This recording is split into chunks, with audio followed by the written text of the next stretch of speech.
Okay, hello everyone, and welcome to our Tuesday evening lesson here on our YouTube channel. As usual, we're hooking up on Tuesday nights. And if you're new to the channel, you can find 3 semesters of Kabbalah lessons here, which are an introduction to the wisdom of Kabbalah. And if you like what you hear and what you feel, you can go to Kabbalah.info and join like-minded people at the KabU Academy and join us if you want to learn the wisdom of Kabbalah. In the interim, we're going to carry on as usual. Now we've got a congress coming up in February. So accordingly, we're going to prepare ourselves just like we were doing in the previous weeks. We are reading from selected excerpts, and this is excerpt from Baal Hasulam on the essence of the wisdom of Kabbalah. The wisdom of Kabbalah is no more and no less than a sequence of roots that hang down by way of cause and consequence, following fixed, determined laws that interweave into a single exalted goal, described as the revelation of the Creator to his creatures in this world. Once again, this is Baal Hasulam from the essence of the wisdom of Kabbalah. The wisdom of Kabbalah is no more and no less than a sequence of roots that hang down by way of cause and consequence, following fixed determined laws that interweave into a single exalted goal described as the revelation of the Creator to his creatures in this world. Okay, so that's in a nutshell the wisdom of Kabbalah, right? What we have to do is discover the Creator while we exist in this life, in this world, in this reality, whatever you like to call it. Okay, so everything is a matter of cause and consequence, which is taking us to a purpose. So as humanity, all of us are being driven or pushed or herded, let's say, towards a purpose in life. And that purpose is called the revelation of the Creator to the created beings. Excerpt number 9. This is also from Baal Hasulam. Man was not created for acquiring fortunes or for building buildings. Hence, one should seek everything that will bring one to learn the wisdom how to love. Then his eyes will open and a different spirit will be renewed within him. Man was not created for acquiring fortunes or for building buildings. Hence, one should seek everything that will bring one to learn the wisdom how to love. Then his eyes will open and a different spirit will be renewed within him. Okay, as you know, we're running around like headless chooks, as they say on the planet, which is not a very nice kind of life we have here, is it? So we're born, we live, and we die. So Baal Hasulam says, as all the Kabbalists before him as well say, there's a meaning to life, a great exalted meaning, and it's not running around engaging in all kinds of silly businesses, but one should discover the meaning of one's life and to attain it. And then we'll have a whole different perception of reality. All right, you guys let me know if there are any questions in the interim. I'm just going to move on here. Okay, so this is done.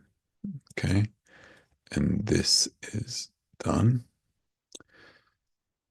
Okay, so we're now going to go over the Congress material, actually. Okay, so the Congress material we have for February, we're going to go over it.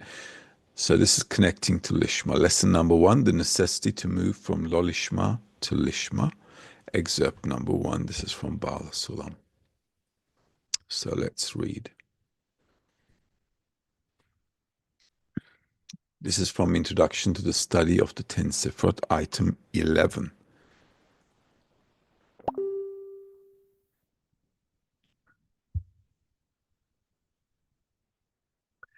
We find and see in the words of the sages of the Talmud that they have made the path of Torah easier for us than the sages of the Mishnah. This is because they said one should always practice the Torah and the mitzvot, even lo lishma. And from lo lishma will come to lishma, since the light in it reforms him.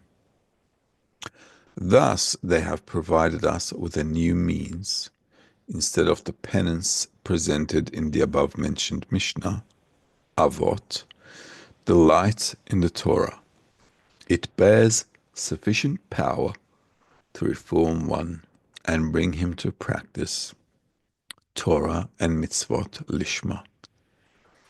They did not mention penance here, but only the engagement in Torah and mitzvot alone provides one with that light that reforms. So one may engage in Torah and mitzvot in order to bring contentment to his maker, and not at all for his own pleasure. And this is called lishma. All right, let's read it again as usual.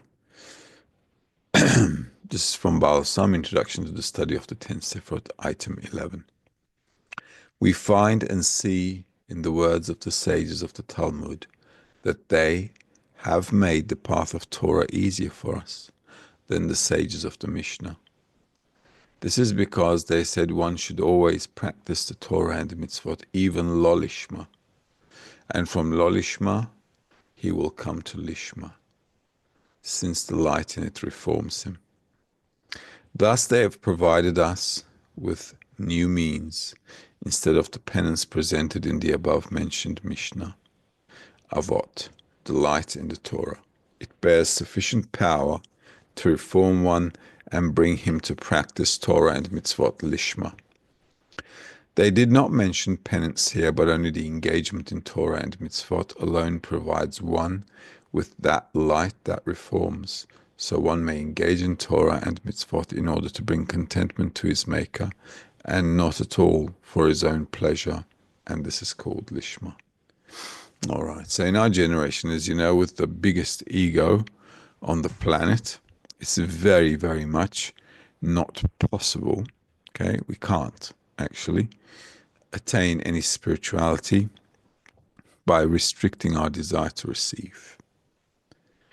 Okay, it's not possible. In the past, people used to restrict themselves in all kinds of ways.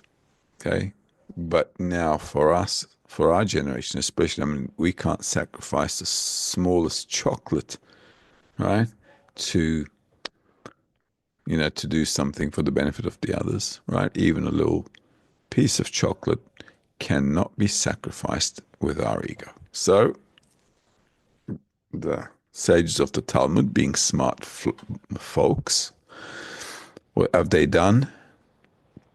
They said, okay, relax, we've got a new plan. And that is, you just study, okay, and let the Creator do what he needs to do.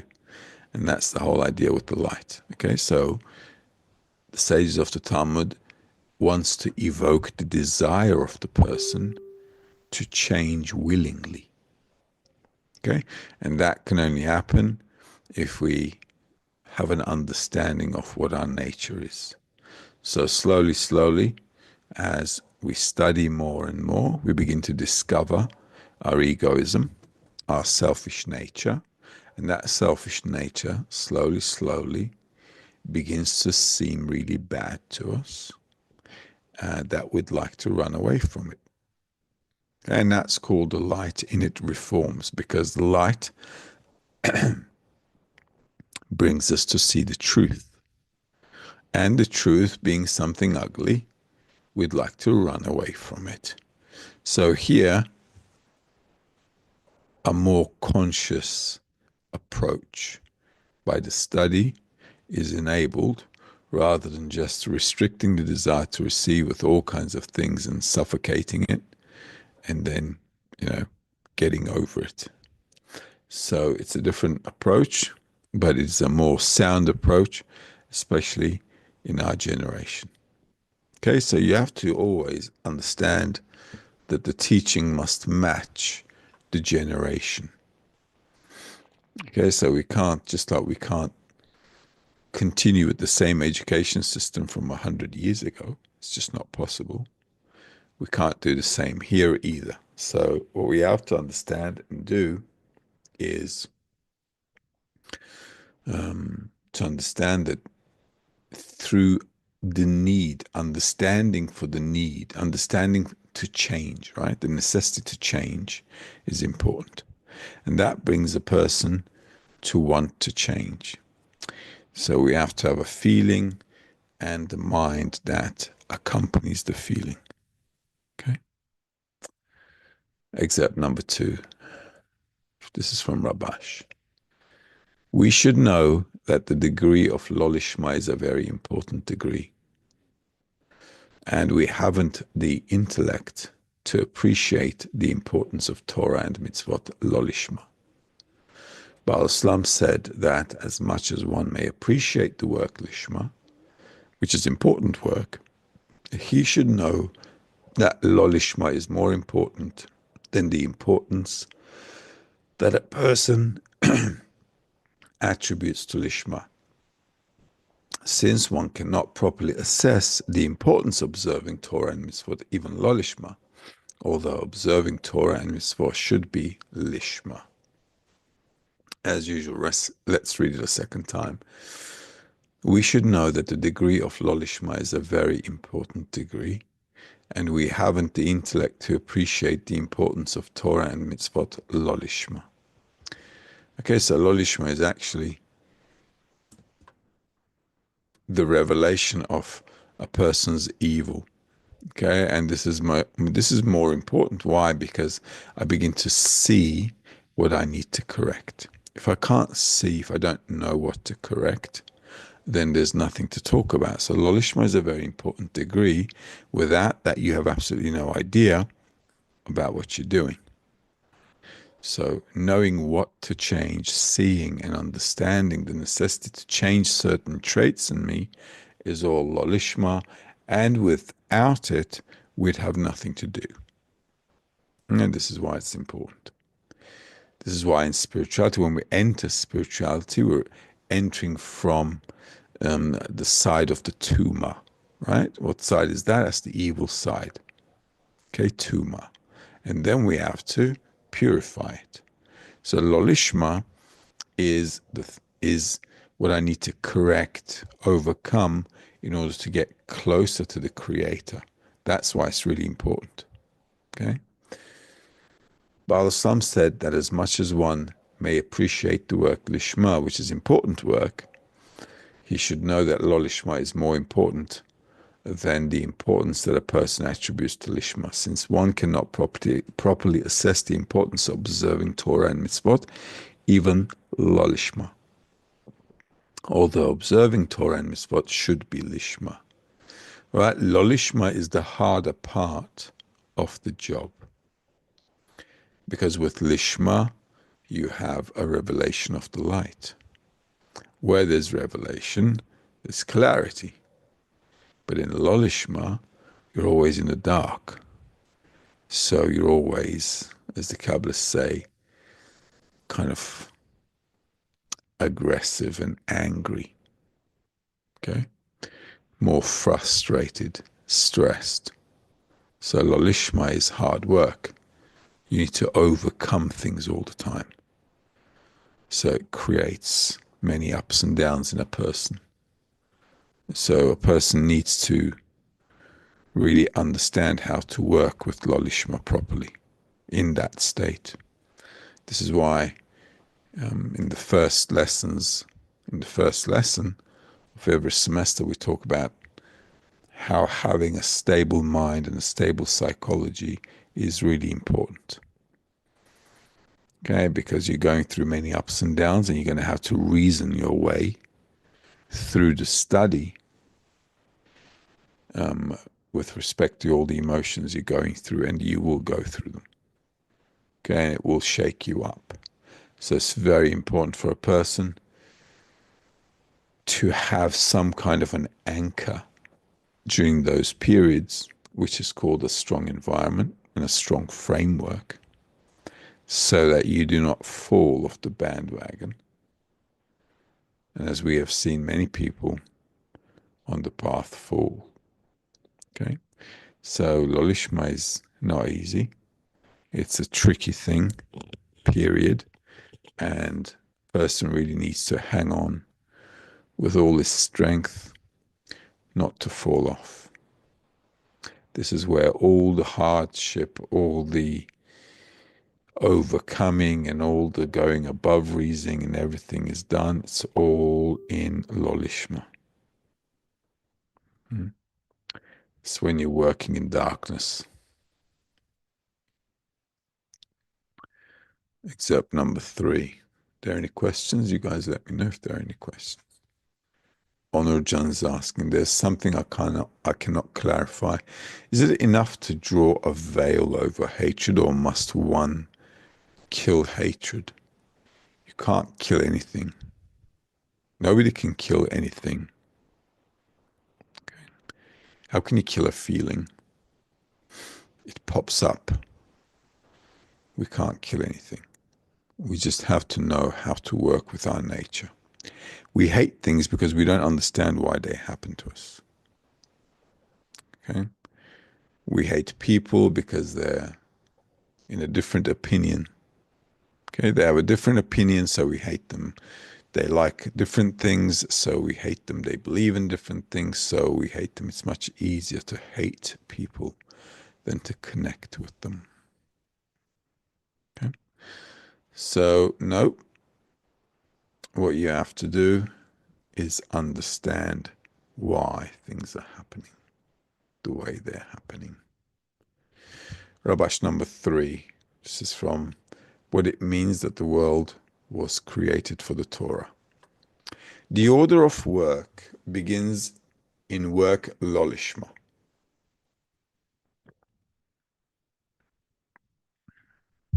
That is, when we begin to observe Torah and Mitzvot, we must believe even if Lolishma, since without faith, even if Lolishma, we cannot work. Wherever the work is on the basis of faith, it's hard work. That is only where the reward and punishment are revealed, the work is called within reason, because we immediately see the results. But when the reward and punishment are covered, and we must only believe in reward and punishment, even Lolishma is great effort. However, this is still not so bad because it's not against the nature of the will to receive for oneself. But if we want to achieve the Vekut called in order to bestow, the body begins to resist with all its might, and it's impossible to emerge from the control of the will to receive without help from above.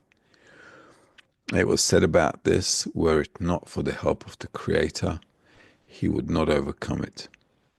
The advice for this is Torah, since the light in it reforms him. Right, let's read that again. The order of the work begins in work Lolishma. That is, when we begin to observe Torah and Mitzvot, we must believe even in Lolish. I'm not sure if that sentence is written properly. Let me just read that again. When we begin to observe Torah and with Mitzvot, we must believe even if Lolishma, since without faith, even if Lolishma, we cannot work. All right, I'm not quite sure I understand that sentence in the way that it's written and translated to English, but let me express it to you in a more understandable manner. When we start the work, we start with self-benefit. Okay? That means we start the work in Lolishma. Now, there are stages to Lolishma. Okay? As with everything, because our nature is to receive pleasure for oneself, we, of course, study spirituality for self-benefit. Okay? So Lolishma means for my benefit, basically. And when we initially come to the study, it's not really Lolishma, because Lolishma,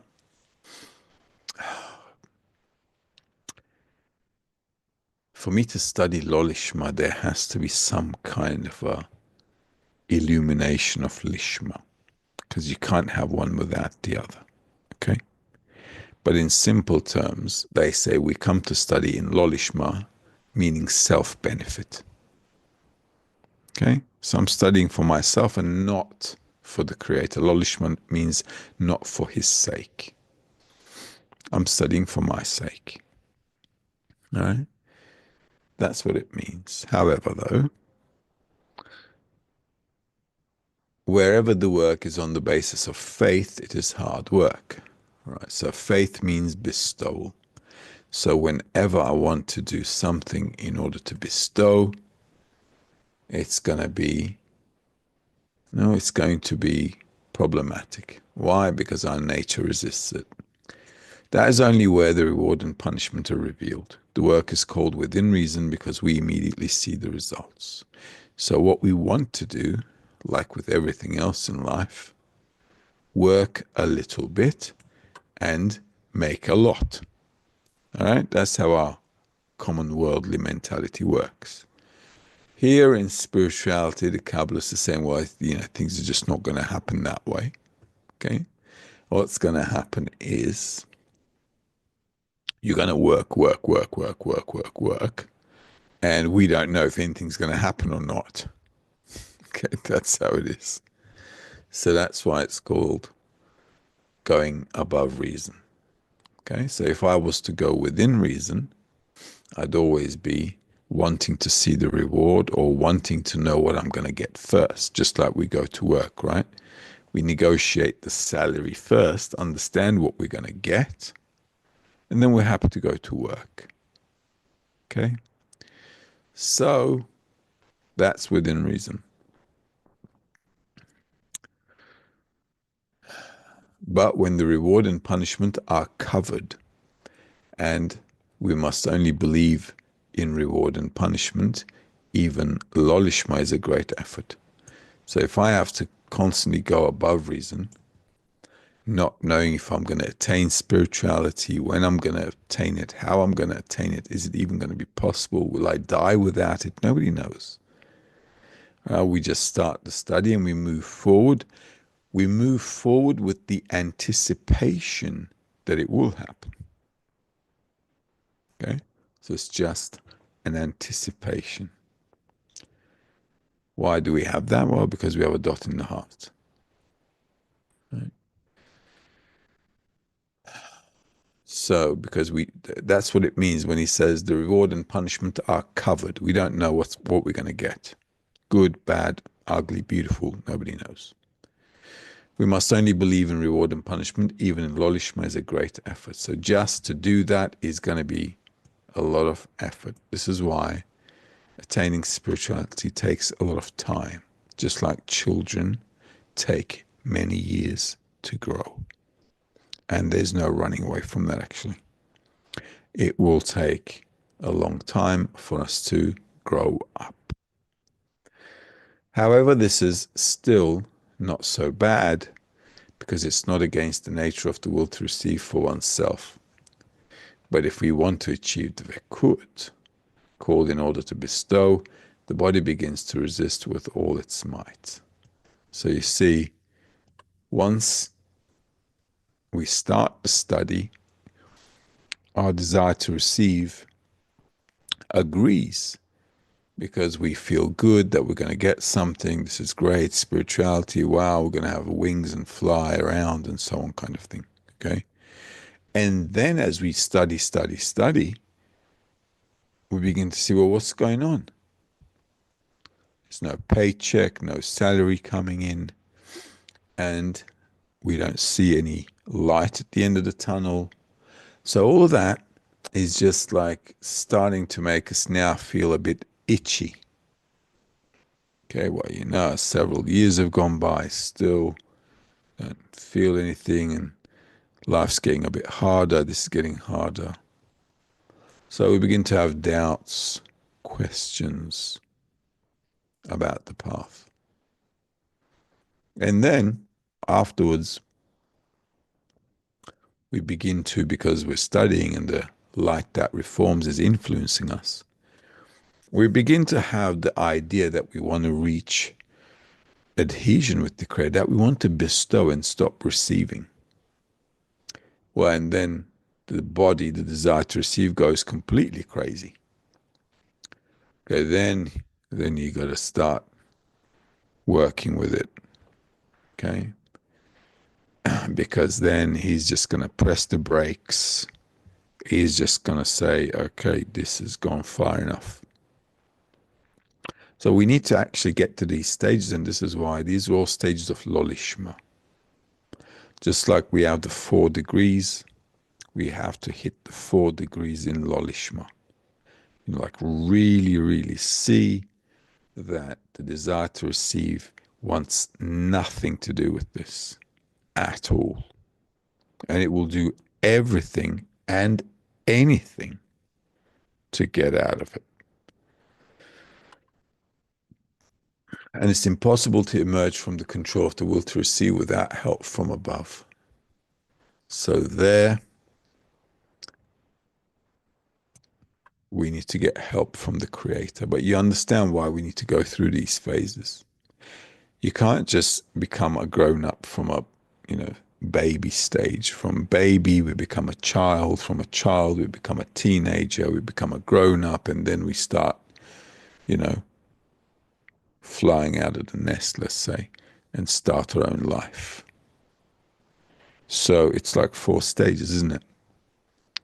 The root phase, when we're in our mum's womb, then we're born, then we become a child, right? Then we become a teenager, then we become an adult, and then we take off. So up to the age of 20, you can see we have phases there. Okay? And same in spirituality as well. So the desire to receive will grow, it will become more coarse, and during all that period, we're going to have to work in lolishma. Okay? And this is why it just becomes like, heavy. It was said about this, were it not for the help of the Creator, he would not overcome it. The advice for this is Torah, since the light in it reforms him. Okay, so we have to study. Now, the best way to overcome all these hardships is just to study and to connect with the friends. There is no other advice. Well, and then maybe dissemination or having some responsibility in the group as well. There's no other way a person can overcome the dramatic situations he or she will go through if he or she does not cling on to the study. It's just not going to happen. This is why, as we advance, a person needs to start running a tight ship. You just have to make sure all the nooks and crannies are filled and you're not messing around. Okay? And if you don't strengthen yourself, just like a child has to get stronger. If the kid doesn't get stronger, both mentally and physically, in our case, mentally and spiritually, desire and the understanding, this is not going to work out. Because we're going to hit hurdles and it will tick you off. Okay, it's just how it is. And we'll need to get support from the friends. We'll need to get support from the text. We'll need to get support from the Creator. We're going to need help, in other words. Right? But there's no other way for us to move forward, because we're going to forget everything we've learned in every level of our coarseness. Every time we get more aviyut, more coarseness, we're going to have to renew the study. We're going to have to renew it with that new level of coarseness. Okay, so this is why these are really important stuff. This is why a lot of people say, why am I going through the same stuff? I always feel like I'm going through the same things. You're not going through the same thing. You've got a new level of coarseness, which now you have to work with again at a higher level. All right, so this is why we really have to dig into our desire to receive. Baal Hasulam Shamati, article note 20, Lishma, for her sake. Do not say that if Lishma is a gift from above, what good is one's overcoming and efforts, and all the remedies and corrections that he does in order to achieve Lishma, if it depends on the Creator? Our sages said about it, you're not free to rid yourself of it. Rather, one must give the awakening from below. And this is considered prayer. Yet, there cannot be a real prayer if he does not know first that without prayer it cannot be obtained. Therefore, the acts and remedies he does in order to obtain Lishma create the corrected vessels in him that want to receive the Lishma. Then, after all the actions and the remedies, he can pray in earnest, since he saw that all his actions did not help him whatsoever. Only then can he make an honest prayer from the bottom of his heart, and then the Creator hears his prayer and gives him the gift of Lishma. Let's read that again. Excerpt number 4 from Shamati number 20, Lishma, for her sake. Do not say that if Lishma is a gift from above, what good is one's overcoming and efforts, and all the remedies and corrections that he does in order to achieve Lishma, if it depends on the Creator. Despite the fact that we always say there's none else besides him, and the Creator is doing everything, you have to understand that if you do not exert effort, you are not involved in the process of connecting your feelings with the understanding. So a person studying and going through a bunch of stuff gives the person the understanding of life. Right? This is why we can't just go to school and learn about life. We have to go and live it. This is why everybody says, oh, I'm not using any of the stuff I've learned in school in real life. Okay? Because real life and school are two different things, kind of. Right? So, makes sense. Because what you live and what you learn are just two different things when you bring them together. So you can't really escape from participating. You have to participate with the Creator. This also gives you the feeling of ownership of your attainment. You begin to feel that you own it. All right? Despite the fact that the Creator gave it to you, you feel like the Creator gives you the feeling, let's say, that you earned it. Okay? And that's an important feeling for the created being. This is why going through all of these dramas, ups and downs, and then half of humanity, well, everybody in humanity, even us, we're studying, we're always asking, why are we going through so much stuff? You know, can this not be any easier? Well, if it was, it'd be like a free gift. But here, you're really going to feel like you worked for it. Okay? So that's an important feeling, Because that way a person feels like, on the one hand, he's grateful for the Creator, but on the other hand, he feels like he did his job. Right? So that's the important feeling.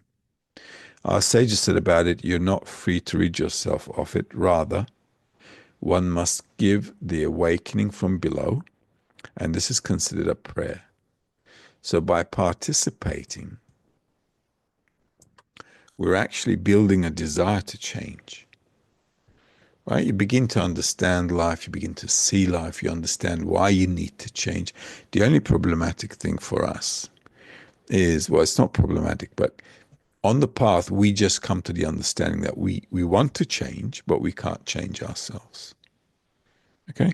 So there we need to turn to the Creator.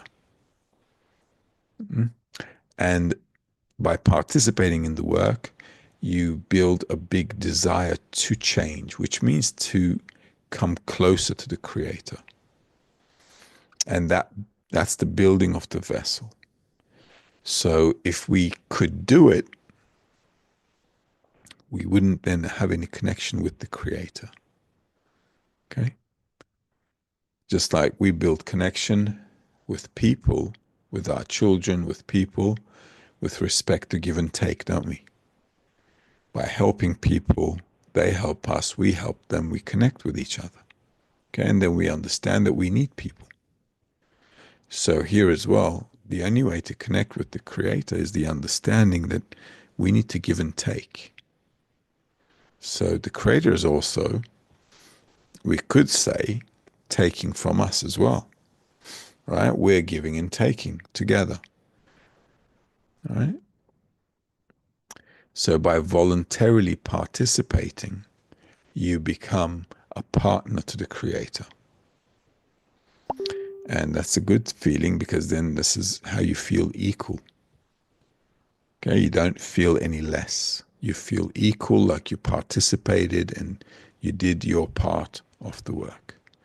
Yet there cannot be a real prayer if he does not know first that without prayer it cannot be obtained. Right? So we need to do all that we can in order to want to come to a connection with the Creator. And that will be the remedy. Wanting to get closer to the Creator. And that's a prayer. Therefore, the acts and remedies he does in order to obtain Lishma create the corrected vessels in him that want to receive the Lishma. So slowly, slowly, we begin to want something proper. Then, after all the actions and the remedies, he can pray in earnest, since he saw that all his actions did not help him whatsoever. So, after all the things that we're going through, on the one hand, we want to change. On the other hand, we see we can't change ourselves. But this is all good. We're at two extremes at the same time. And that's when a true prayer can burst out in a person. Only then can he make an honest prayer from the bottom of his heart, and then the Creator hears his prayer and gives him the gift of Lishma. All right, so it's like I always say, it's just like this rubber band. Okay, we're on two extremes, and you know, like you pull on both sides, and it's about to snap. But just before it snaps, you get to the right prayer. Okay, and then the Creator obviously has to do his side of the job as well, and it's going to have to give us something to bestow with. Rightio then. Ingrid's asking, what helps one to stay focused on the goal and overcome impatience towards what's happening, and how to justify everything? That's a bit of a trick question. Look, it's a bit different for everyone, okay? But the most important thing, like I said, is really to hold on to the study. Okay, because whenever you're going through stuff, and everyone does, and believe me, you will too, and everyone will, the only way to like overcome and justify what you're going through is by going deeper into the text, right? Sometimes people say, why are we studying the same stuff all the time? If you change, it's never the same. If you don't change, well, yeah, it is the same. But if you're always in the study and you're always changing, then, in the text you find answers. You dig deep. So how to justify everything is just in time. You can't justify things when the world is chaotic and absolutely shattered. There's nothing you can do to justify it, because you immediately think like, well, the creator can do anything. Why has he done such a messed up planet? Okay. Why? You just do something nice. Let us all have a good life. And that's it. All right. But that is like having a pet in the house who's being looked after well. And I'm not sure he likes cats and dogs. Hmm? So he wants some real company, which is called human, right? An elevated state, like in the level of the creator. So in order for us to understand everything, you can't understand the good without knowing the bad. It just doesn't work that way, right? So life really is like taking us through stuff where we really are seeing the depth of evil that we can be doing. But, you know, funny to say, the bigger the bad, the bigger the love. It sounds irrational, but it's true, because reality is on both ends. You see, we perceive everything from opposite ends. So the bigger the hate, the bigger the evil, the bigger the opportunity to build love on top of that great evil. So on the one hand, it just like looks awful. On the other hand, it's an immense opportunity. As like these sages say, light comes from the darkness. So every helpless situation has an opportunity attached to it if we find it. And that's how we need to treat the study. Okay, so by holding on to our framework and, you know, continuing on the way with patience, not much to say. Mahir's asking, hi teacher, how do we know if we are in Lolishma, and how does it relate to fulfilling the mitzvot? Well, a mitzvah is correcting my desire to receive for myself and turning it into bestowal. Okay, that's called a mitzvah. How can I do that? First, I have to know what the corresponding lolishma is. Mm. So I have to have the revelation of the creator, right? And then I have to see how I want to use the creator for my own benefit. That's called lolishma, right? I want to use the creator for my benefit. So now I see that I can't do that, okay? So I have to kind of figure out a way to turn that lolishma into lishma. And that can only happen if I ask for it. And then the creator has to help us out if I ask nicely. Mm-hmm. Inga's asking, how does one's actions connect with a prayer? Because the more you do, the more you want to attain it, the more you invest, the more you feel like you need it. And the more work you put into it, the more you feel compelled to continue. And you invest, and because you invested in it so much, you just can't let it go. So, you see what I mean? So this is why if a person invests in the study and on the path, after a while they'll just say, oh, you know what, I'm just going to take it to the end. I don't care what happens. Okay? Because you've put so much effort into it, you just don't care anymore. Okay? And you just want to go all the way. So as we do more and more and more, it's like going to a casino and saying to the roulette table, I'm all in. And that's basically it. We're all in. Okay. There's no going back. So this is why investing in the study is really good, because it just keeps building layers and layers of desire. And that brings you to the proper prayer. Right, then last question. Khan's asking, what's the importance of friends and framework in the work? Why do I need friends? Well, without friends, you can't do anything. You can't, if you don't have a team, you can't attain anything in life. You need a team, okay? Like a crew in a ship. If you can't connect with a person, how can you connect with the creator? Think of it that way. At the end of the day, we're looking to connect.